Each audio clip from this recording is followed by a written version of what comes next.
Good evening. I'm Larry Skolnick, the president and CEO of the Memphis Jewish Community Center. On behalf of the Wendy and Avron B. Fogelman Jewish Family Service, it is my pleasure to welcome you to tonight's program.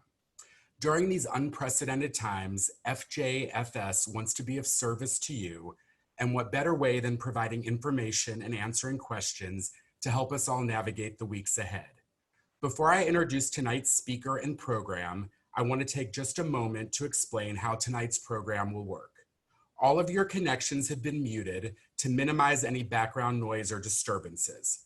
Our speaker will be presenting on the topic of how to talk to your children about the coronavirus for about 20 minutes. After that, we will have a question and answer period. If you would please type any questions that you have into the chat section provided here on Zoom, I will go through the questions and present them to our speaker. Please feel free to enter your questions as you think of them, and we will then begin answering them at the end of the formal presentation.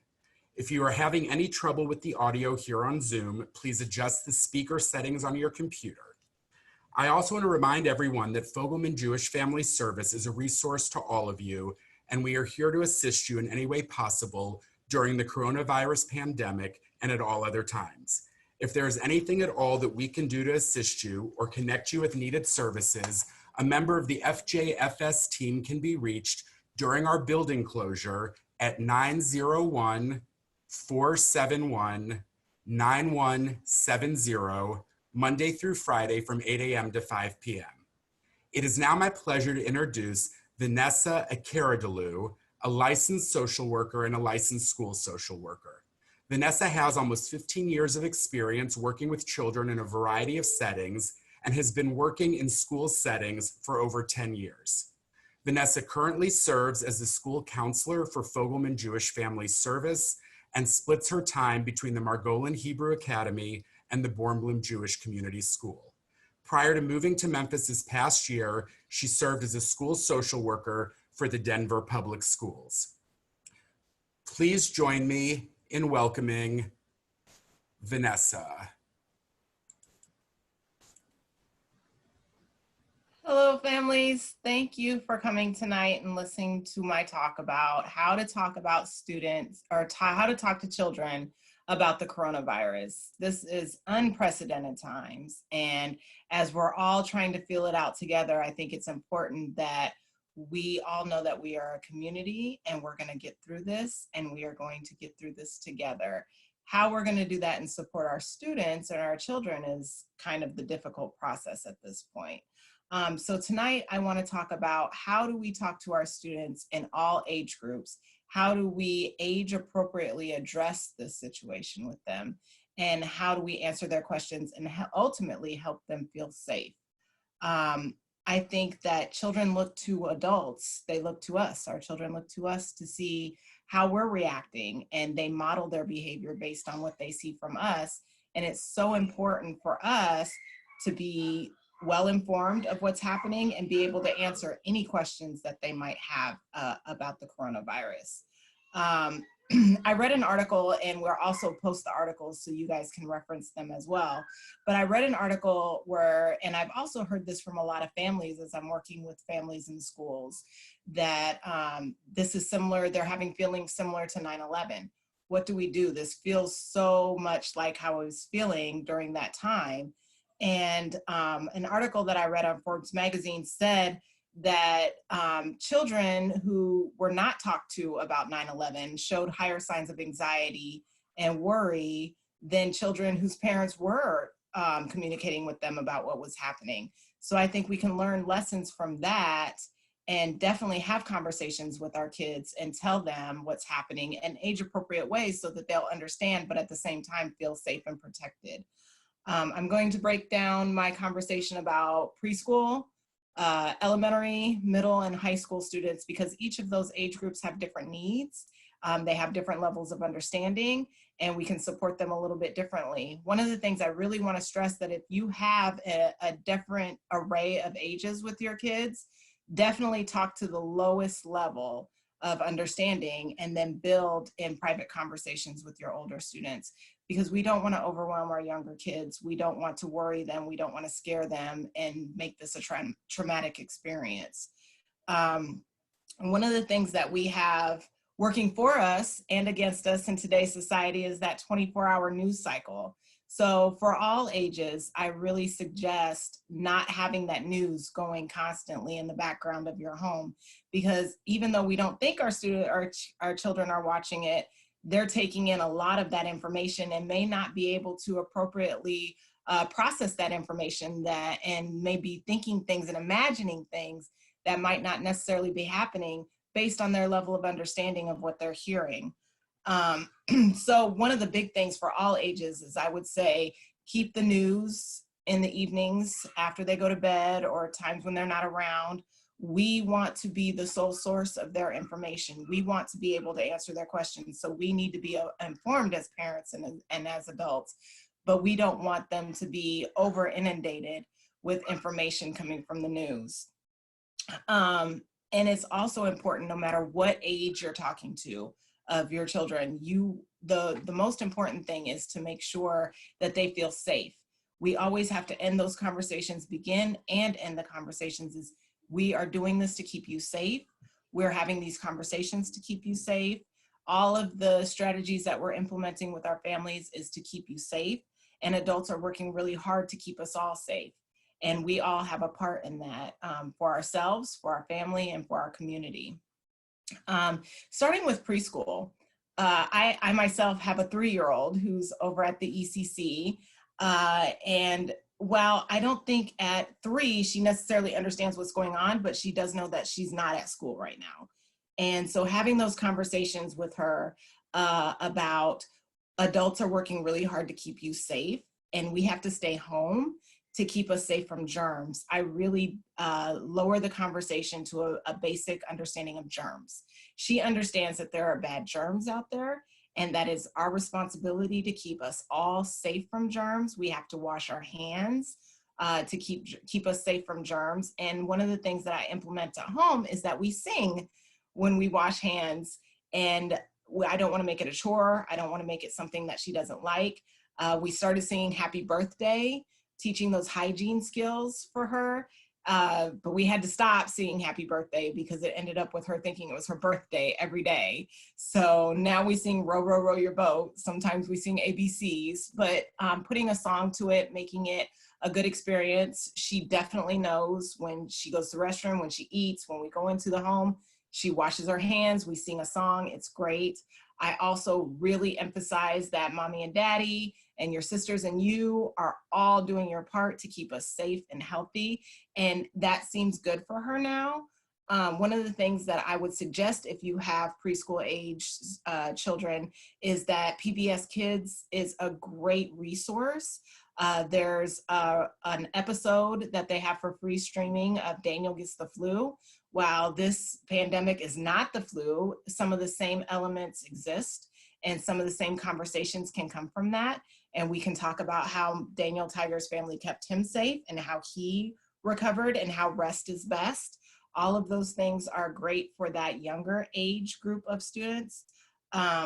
When we get to elementary age, they know a little bit more, right? But a little bit more, but not enough to really be able to analyze that information that they take in every day.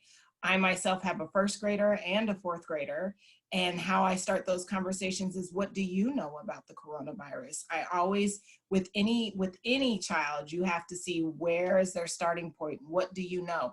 And you'll always hear a lot of I heard, or somebody at school told me.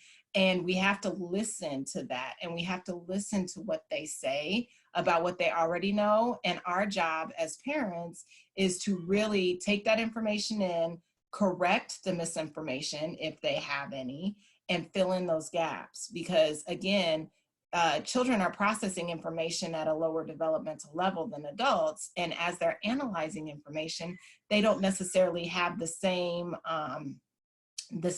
basis and background that we do to be able to analyze that information and make decisions and understand it on a level that we do. So with my children, I definitely say, what do you know about the coronavirus? And one of the things that I've heard from my child is that it came from another country. So it's another country's fault. And I stopped that conversation and I said, no, we're not going to blame anybody. This is a sickness and we all have to do our part to stay healthy and keep everybody else healthy. We wash our hands, we go back to hygiene. I have that conversation with them. One of the things that I noticed with my elementary age students or children is that they are missing that social piece maybe a little bit more than my 3-year-old. So we definitely have conversations about how can we keep in contact with our friends while we're at home and while social distancing as well. So I've introduced new elements that I haven't before with calling our friends on the phone. I think my children have a little bit more experience with that, being that we just relocated from Colorado and they have some friends that are still in Colorado that they want to keep in contact with. So they've been doing a lot of phone talking and they've learned texting on my phone. And also there's so many social media platforms that we can support our kids with, but I was going to talk about that a little bit later as we get to the older kids because they're already doing that, right? So just really encouraging staying in contact with our friends. That will help a little bit with this isolation piece of social distancing and keeping away from people and having play dates. So that kind of helps. And I also really emphasize that you are safe. We are here to help you. You are going to be okay. And whatever questions you have, and the kids come up with all kinds of questions that we were not prepared for. So it's okay to say, I don't know the answer to that question. So for example, my daughter asked me, she said, I've heard that this was manufactured and it was in a lab and it was this, I don't know the whole story that she said, but she said it was from a lab and it was manufactured. And what are we going to do to find the antidote? And so I listened to her, but I said at the same time, I don't know if that is true or not, but here is what I can tell you. And what I can tell you is that we all have to do our part to stay healthy and to keep those around us healthy. So at 10 years old, that helped her understand. And I wanted to emphasize that it doesn't really matter where that came from. What are we going to do to help each other? What are we going to do to support each other and keep each other safe? And that resonated with her. So just really emphasizing that we all have a part in this, and it gives them a sense of ownership. Sometimes when we get worried and out of control, we feel a lack of power and a lack of control, and there's a helpless feeling in that. And I've definitely told my own children, here is how we can support, here is how we can control the situation. And we talk about hygiene, we talk about social distancing, we talk about manners, coughing in your arm, catching the cough is what we call it. And that seems to help give them a sense of power over this. I'm just looking over my notes as I've written down before this. One of the things that helps as well with my family is that schedule. So a lot of families right now are really doing the virtual learning piece and doing online learning, and is completely unprecedented and not something that any of us are prepared to handle. So one of the things that I have found helpful is keeping a very routine schedule for my family. And that includes me as well, is when you're working from home and being with your students learning from home, we keep a schedule. And at the end of the workday, at the end of the school day, we're back to home, and it's a sense of normal. It feels like we're back at home as a family. And that definitely helps my children feel like, okay, this is school, this is work, this is the new expectations that we have. But at the same time, we're still a family and we can still have that family time too. When we get to older kids, like middle school, high school age, that's a whole nother set of worries. They're getting information from many different places than even we can monitor because they have access to the internet, they have access to the news, they're processing information so much more than necessarily what we know they are. And again, I think that important starting that conversation is, what do you know? And finding out what they know and filling in those gaps for those and having those conversations and talking about that family plan. Because every family, whether you've articulated or not, there's a family plan in place. What are we doing as a family to support the coronavirus and support staying healthy from the coronavirus? And giving middle school and high school children, a hand in that family plan is very empowering. And it helps them say, okay, I have control over this because I am helping my family be safe. If it's developing a routine, if it is developing a meal plan for your family for the week, whatever it is, giving them a hand in that helps them feel like I am really contributing to the family cause and keeping my family safe. Now, one of the things with that age, middle school and high school, but middle school I think might struggle with it a little bit more, is I'm used to hanging out with my friends. What am I gonna do? I really wanna hang out with my friends. I've heard that there's not so many kids getting sick. And while that may or may not be true, one of the things that is important to tell them is that we really need to social distance. So encouraging students or children, sorry, I'm in my school mode, encouraging children to really connect with their friends. We want to encourage that. You need that social outlet. You need to connect and talk to your friends every day. If that means on the phone, if it means texting, social media, whatever they need to do to feel connected still with their friends is important. That social piece for that adolescent age is so important, and we don't want to discourage that. But what we do want to discourage is that physical contact, because we want to keep our community safe. We want to keep our friends safe, and we want to keep us safe.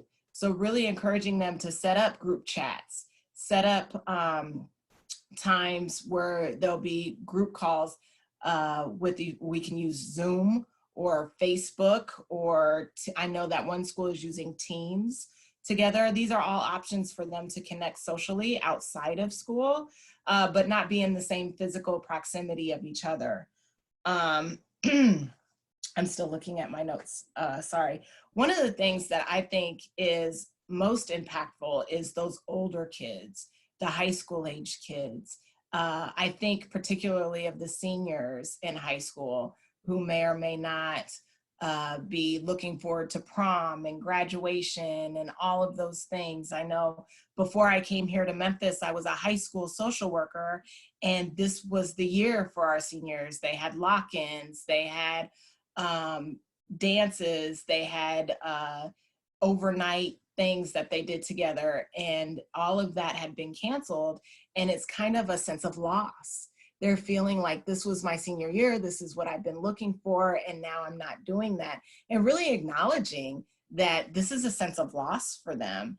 And I don't know what schools are putting in place to support that, but really just empathizing with their situation. I think as adults, sometimes we say, oh, this is so much bigger than whatever you're going through, but really empathizing what they're experiencing will go a long way with kids, no matter the age, because what they're dealing with is real for them. And that's a huge transition to being out with your friends and able to schedule play dates and hang out, to I'm stuck at home and I don't get to see my friends so much. So I think that that's really huge for the older kids, is that social piece, and really empathizing and encouraging them to still connect, but just in different ways. Let's see. And I think that it all comes back to emphasizing that we do this for safety. This is not to create panic. We don't want you to be worried. We just really want you to be safe. That is like the most important aspect at this point when talking with the coronavirus. Some resources that I have that are also in the articles that will be posted a little bit later is Storybots have an article about viruses and germs. Kids that do better with animated short stories. I talked about Daniel Tiger talking about germs and when Daniel gets the flu. Brain Pop has an animated explanation of the coronavirus right now that you can stream. NPR also has a graphic explanation, like a graphic novel type thing. And I think that that's great for like 3rd through 5th grade are really into graphic novels right now. So that would really definitely help explain the coronavirus for them. And a sense of control. Kids, whether they are able to express it or not, really need to feel like they can control something. And right now, we can control our hygiene, we can control our social distancing, and we can stay busy while we're at home, those scheduled routines at home. And so while it's important to talk to kids about coronavirus, it's important to be okay as adults too, because while this is so new for them, for us, it's new as well. Can you imagine? Well, some of us are doing it, working from home and supporting our kids at home. I think that it's important for us to be able to be present for our kids while we're at home. There's so much going on around us right now.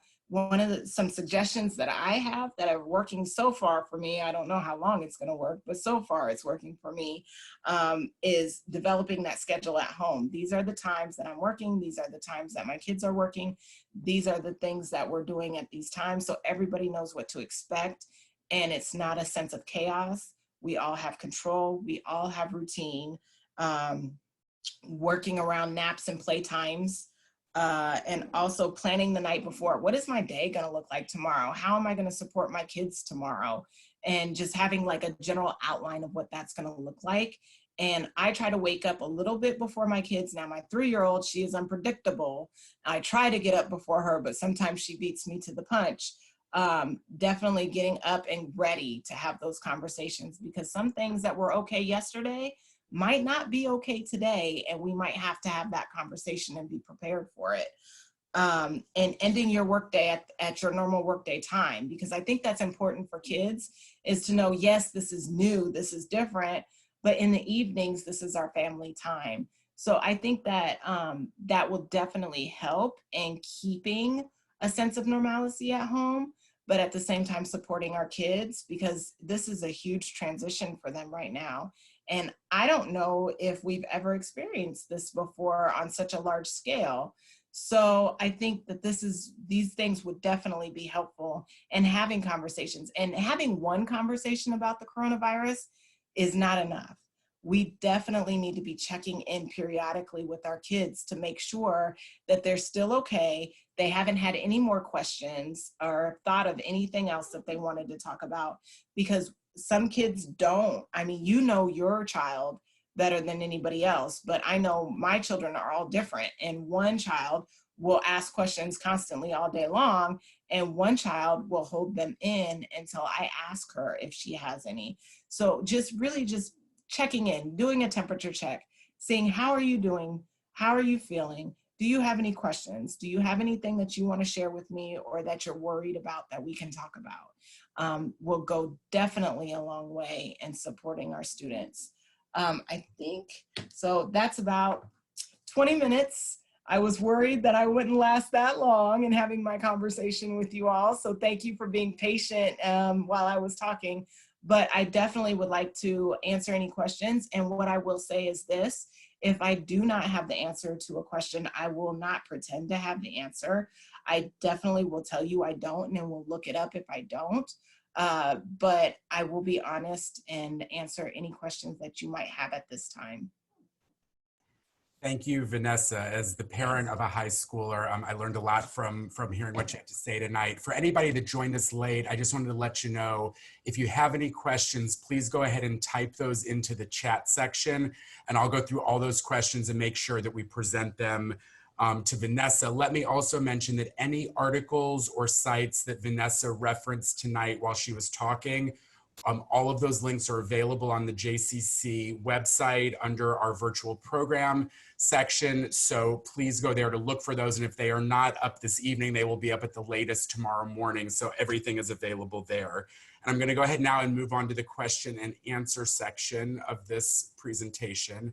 So one of the questions we have is, if you have older children and are sharing more information with them, how do we make sure that they're not going to share the more grown-up pieces of information with younger siblings? Absolutely. I think that that's important. We talk to the lowest level of understanding when we're talking to our children as a group. And having those higher level conversations with the older children is important, but also being very honest with them. I don't think that your younger sibling at this point can understand the same level that you can understand. And I think that it's important that we don't share this with your younger sibling is important. It's impactful. Just being very honest. I think that you can handle this a little bit better than your little brother or your little sister. So I'm going to talk with you about this, but let's not share this with them because they're not at the same level of understanding that you are. I've found that that has worked well. And I think that older kids feel a sense of being important, of being able to be understand and be trusted with that level of information goes a long way. And I think that that helps them feel part of the family's effort in keeping everyone safe. Okay, thank you, Vanessa. Moving on to the next question. This person writes, my guess is that school will be closed for the rest of the year. And if that's the case, what do we tell our children about not being able to go back to school? I'm having those conversations myself at home right now. I think that it's hard.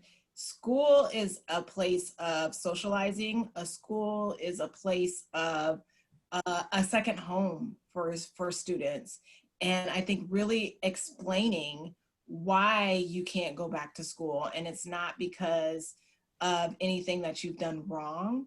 It's not because of anything that any of your friends or your teachers or anybody else at school have done wrong. We have to make sure that we all stay safe. And explaining, I think it goes back to hygiene, explaining about germs, explaining about how easily transmittable this illness is. And this is our way to keep not only our children safe, but to keep other children safe as well. And even though I know that Margolin and Born Bloom are doing virtual learning right now, even though we're not physically in the building, we are still learning, and we're still learning as a community, and your friends are still learning the same things that you're learning as well. It builds that sense of community. So Vanessa, a related question that somebody sent me is, how do you help kids of all ages process the feeling of loss of the school year? Absolutely. It is a sense of loss, and it's a grief process when you feel loss. I think definitely calling it, acknowledging it, naming it is important, because sometimes kids feel like their feelings aren't important, or they feel that it's not as big as what else is going on with the coronavirus and society as a whole. And it is for them, and acknowledging that is important. Talking helps. Anytime that they want to talk, being available to talk, separating that time to give them your attention and to listen to what they have to say helps, and it goes a long way. Some kids might need someone else to talk to as well, a licensed professional that can help them through it. But as parents, the first line of defense is to definitely hear what they're saying, acknowledge and validate their feelings, and if they need extra supports, reaching out and finding those supports for them. Thanks, Vanessa. So our next, this is actually a comment somebody put in here, and so I'll read the comment and let you comment on the comment. My 3-year-old keeps asking when he can go to school, and he says he misses his teachers. I keep saying that we are on vacation, but we will go to school soon. He is asking when vacation is over. It makes me so sad because he loves school and his friends and teachers so much. I have a 3-year-old too that is doing the exact same thing at home. And I think that it helps. My 3-year-old goes to the ECC, and she had a Zoom call today with her class, and she got to see a lot of her classmates. She got to see her teacher. And I think that that went a long way for her. And the conversation that I had with her, and have with her every morning, we have the same conversation, is she said, we're staying home today. We're not going to school. And I said, no, we have to stay home because we have to stay healthy. And we want all of our friends to stay healthy too. And if we go to school, somebody might get sick and we don't want that to happen. And she says, okay, but we do have to have that conversation frequently, because she definitely comes back to that. I miss, and she'll ask me, what is my teacher doing right now? What are my friends doing right now? And so I explained, they're probably doing the same thing that you're doing, is they're staying home to keep everybody safe and healthy. And just having those conversations over and over, it seems to be helpful right now for my 3-year-old.